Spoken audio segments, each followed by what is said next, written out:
As a fan, I've been a little frustrated lately. My career started as a fan. My career will end as a fan. I'm a fan first. But I have been a little bit frustrated lately with all the guys bitching about all the things they're bitching about. Weight classes, dates, money is coming out of everybody's mouth. I remember the time when guys used to do this because they wanted to do it. It's big business, man. It didn't matter who was standing across from you. It didn't matter what that was about. It was a matter of how many opportunities do I have to compete? How many can I get in a year? I remember being pissed. I still don't like that in MMA, we get a maximum of 3 matches a year. I hate that. I wish there was 4 and 5. Well, if you're Donald Cerrone, yeah, he got 5 in 1 year or maybe even 6. But everybody else contractually, it doesn't matter what organization you're with. Everybody gets promised 3 fights a year. Floyd Mayweather fights once a year, a maximum of twice, but it's once. That pisses me off. I wanted to compete more and more and more, and that's what it was about. Now you have guys that need carrots dangled in front of their face, and I don't want to do it. And well, fair enough. If you don't want to do it, then don't. Get out of the way. The right guy steps forward every time. But again, when you started, there wasn't there wasn't the rainbow. The best thing you could do was get in the UFC, and if you became the champ, God, maybe you made $100,000. I remember when, Randy wanted to, get a couple of these UFC fights and have an alpaca farm. That was his set. Yeah, well, you threw out $100,000. That's crazy money. That happened over time. I remember when Randy fought Pedro, and Randy was filthy rich after that fight. Oh man, I was in the locker room when they brought him his check, and it was $75,000. Yeah, but that was insane money at that time. So my point is there wasn't that opportunity that there is now. A lot of these guys today, and it's just time. It's just, the cage fighting's only been around for 20 years. So most of the guys that have been fighting have came into the sport as a way to do something. There is opportunity, and that changes the mindset. It changes the mindset. I mean, now you have something I can do. I can make money. There's sponsors. There's this. There's that. There's managers. It's an industry. Yeah. Yeah, there's a whole industry out there. No, I get that. But, again, as a fan, I want to see guys that want to fight. I want to see guys that want to do it, that want an opportunity, not the guys that want to maneuver. I acknowledge how great Floyd Mayweather is. I fully acknowledge that. I do get annoyed as a fan when I watch him maneuver. Now, that's the boxing model. They maneuver, they pick their opponents. I mean, you go get the right manager in boxing. Anybody listening to this right now, literally, and be 20-0. There are managers that can get you to 20-0. They'll scout your opponents. They'll set these matches up. They'll do everything right. They'll get you on a card. You could be going fighting for a world title in boxing because they're so married to that record. That record is the marketing standpoint. Well, this guy's 20-0 with 18 knockouts, and the whole world just goes, well, this guy's a killer. There's no consideration to given where those fights were, why you've never heard of him, what his amateur record was, who he competed with. And there's a pureness that this sport was all based around. The ultimate proving ground. I mean, there's a reason that saying has stuck around for all these years. It used to be that way. And I wanted to get back to that, but I just have noticed as a fan, particularly as of late, guys are given opportunities they used to dream of, and they're bitching about it, and they're negotiating. There's all these things instead of just, do you want to do it or not? It's as simple as that. Let's get back to those days. Give me a group of guys that wants to do it. Again, I love the Olympics, and we just came through the Olympics, and now we've got a lull. We've got to wait another 4 years. There has never been an Olympic Games in history where they put a gold medal around somebody's neck, and some dude sitting around his TV with his buddies and goes, well, I could have won that. I just sat this Olympics out. There's no money. There's no dangling. There's no contracts there. You have a bunch of people from around the globe that raise their hand and say, I want to do that. And I am willing to sacrifice everything to prove that I can do it better than anybody else. There's a purity to that this sport used to have. And I want it to get back to. I'm not turning on the sport by any means. I've just noticed as a fan, and as of late, the last 2 and 3 months in particular, those days, all the comments are the same. All the complaints by all the athletes, it's the same. You could just play the verse over and over and insert another name. And Tony Ferguson comes back to what I like. comes back to what I grew up on, which is these are my skills. I'm willing to sacrifice and put it on the line to prove that my skills are better than yours. That's it. You're right. The glory days are over. They're not coming back because a guy can make a living in this sport now. Not what they think.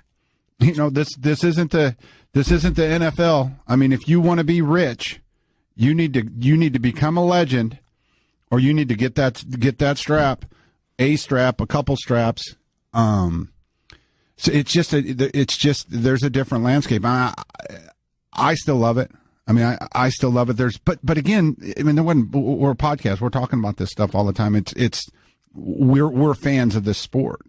You know, we think this sport's big. It's really not that big. So I was on a stage one time doing a Q&A in England, and I was out there to corner Luke Barnett. He was getting ready to fight, and so I do the Q&A, and during the Q&A, Michael Bisping and Conor McGregor come out. So now it's the three of us doing it, but I don't know they're coming. They're in on the gag. I'm not. You do the best Q&As, by the way. I appreciate that. I mean, far and away, the best Q&As. Conor was just coming out at that point, though. I don't even know if he had a main card fight. You know, if you'll remember, Conor McGregor became a star overnight.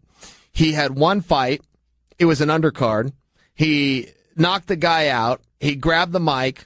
He lit the place up, and he walked away. His next fight was the Boston card. I fought Shogun that night. He was on that card, and I don't believe he was on the televised portion. He fought Max Holloway. If I'm wrong, he was the first fight of the night. But if I'm right, he was the undercard just before we even went to television. That was his second fight, and he was already a big star. That place was buzzing. It was in Boston. You had all these Irish fans. Conor was already buzzing.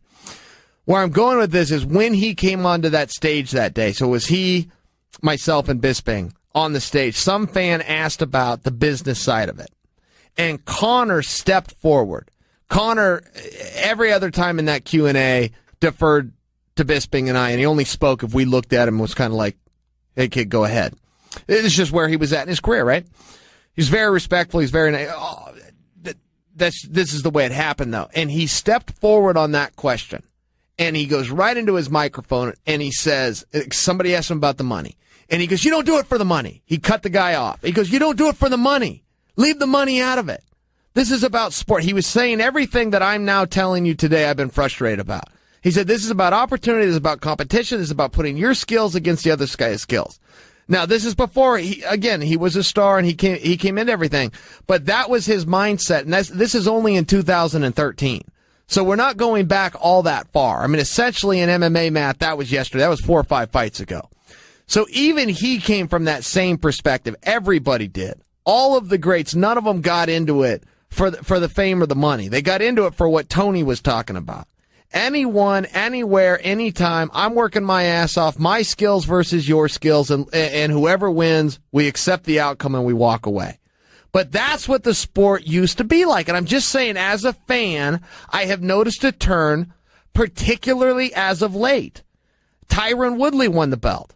Tyron, a personal friend and a friend of this show, but he did start going down that same road. Luke Rockhold did that the second he won the belt. He won the belt. We had him up on stage at ESPN. We were live there the night he beat Weidman. It's the Conor factor, brother. But he started doing that same thing. We said, Luke, who do you want next? Nobody's made the kind of money other than GSP. I feel like if you cut me off here, though, you're going to miss my point. The point is, so Luke Rockhold comes out. And Luke Rockhold tells us right after he beats Weidman, we say, who do you want next? He says, I want to make money. I want whoever makes the most money. What I'm saying is, and don't miss this message, I'm not saying guys shouldn't be out there trying to make money. I'm saying if they all beat the same drum and come out and talk about it, it gets lost. They need to create it the way that Conor did, which was anyone, anywhere, at any time. Those opportunities as a byproduct will lead you to that money. But when you come out and you tell everyone, it's a turnoff. It's a turn on today what Tony Ferguson just did. Tony Ferguson is going to make money because of his attitude, because of his sacrifice, because of the hard work and the hard fights and the big wins and coming out the way that he did, coming on shows like this and getting his name out there. If you think for a second, even though Tony never brought up money, that this isn't about money, you're wrong. But like the Olympians that I use that go out and get the gold medal and then figure out a way to line up the sponsors and leverage that, that's how the game is played. It's always about the money. You just never say it's about the money. And as a fan, when I keep on hearing this, it's a turnoff. I agree with you, brother. All I was saying is there's a Conor factor involved in this, and he's got so much shine, and he's made so much money. Everybody is pissed off, and then everybody is immediately trying to duplicate Conor. It's like like Nate said after that conference. He said, "Look at all these fools trying to dress like Conor." You know, there is a Conor factor out there. Yeah, man, but yeah, okay, fine, fair enough. The checks that Conor's getting, and they're big checks, but nobody knows what those actually are. I read this disclosed amount. Nobody actually knows how that industry's ranked. Conor would come out and he always exagerates his wealth, right? He learned that from Floyd Mayweather. I'm agreeing with you, right? Yeah, I do, but I'm not sure that you're understanding the point. I try to explain to people all the time how to make money in this industry, but they don't get it. They somewhere they miss the point. And I don't know if I'm not articulating it or if I'm not saying it clear enough or if they're just not following the blueprint. Conor stole the Floyd Mayweather gimmick to come out and talk about the money. Fair enough. It worked for somebody. Good for him. The bottom line is he is exaggerating his wealth. That happens all the time. Conor, because he was so new to the business and the industry that was just out there playing it by the seat of his pants, and most of the time it was working out for him, even the numbers he would exaggerate when I would hear them, I would go, oh, okay, you're so new to the industry, you don't really know how it works. Even with your exaggerated, inflated numbers, you're still behind the ball on the veterans that have been through, come there and done that, just kept their mouths shut and didn't come out and talk about it. So some of these guys, fighters, you brought up there's a Conor factor to this. There's a Conor. Well, Conor's getting this, so it's changed the game. You're falling for it the same way the other fighters are, that he's exaggerating. Yes, he's doing tremendously well. He's not doing what he's claiming he's doing. That's a marketing standpoint. The game. I'm telling you. Those were your exact words. Those were literally your exact words. I'm telling you, it's why all these guys are beating that drum. It's why all these guys are beating that drum. I get it. Do you understand the extremely simple concept that I'm saying? This is the exact same thing. I just want to know if you understand. Except in this case, in this case, I actually agree with you. I agree with you. You're mad at me for agreeing with you. I'm not mad. I'm not positive that you're. That's the condescending Chael voice right there. I want to know if you're understanding this. Do you understand that he is exaggerating? And do you understand that when people hear it, they don't know he's exaggerating? And this is the boys in the back. These are the smart marks that are in the business. Not the little old lady sitting in Iowa that happened to come across a TV channel and saw it and is just going to believe him. These are the smart guys in the back in the business that keep falling for it. Overeem came out and talked about how Conor's saying things and fellow fighters are trying to model themselves around it, and they're getting it wrong.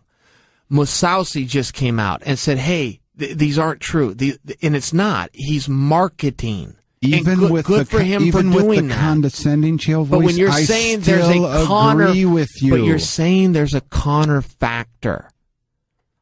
I want to make sure that you understand that factor, though, is marketing, is exaggerated, is not accurate information, and the guys in the business, the guys that are supposed to be smart, that are side by side with him in the back behind the curtain, are falling for it.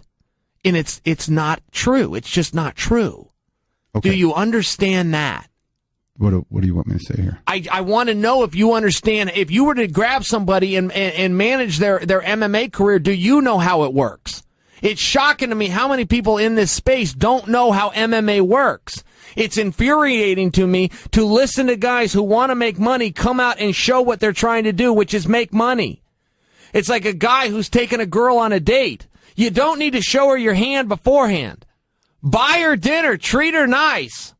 I'm going to finish my thought right there. In fact, I'm not going to finish that. Do you understand what I'm saying? Sometimes there's something bigger going on. Hey, look at this hand so you don't see what this hand is doing. Right, if you want the money, you don't come out and say, I want the money. Yes, you I've go out always and you agreed do with the you. damn hard work, and the money is a byproduct. I'm not sure confused you now. do understand I think that. I'm confused. Because I don't think you get it. And I'm not turning on you. It's like nobody in this space seems to get it. And I don't think that you're above it. I think you're the same as everybody else that listens to this or listens to Conor, listens to the other guys.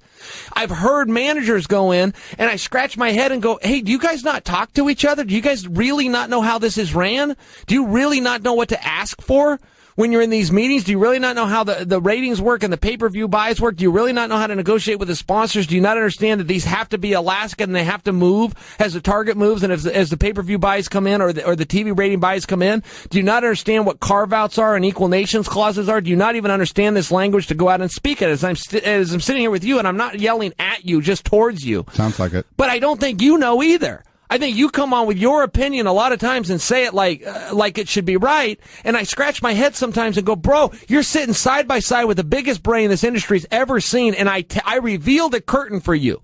I do a lot of it on this show, but there's a lot of things that I can't say because we're doing a show. I reveal them to you in our private life, and you come on here and say something that makes it sound like I'm not positive you get it, but there's not many people who do. And I swear I'm not yelling at you. I'm just yelling towards you. I'm just yelling in your direction. But there's not very many people that understand how this actually works.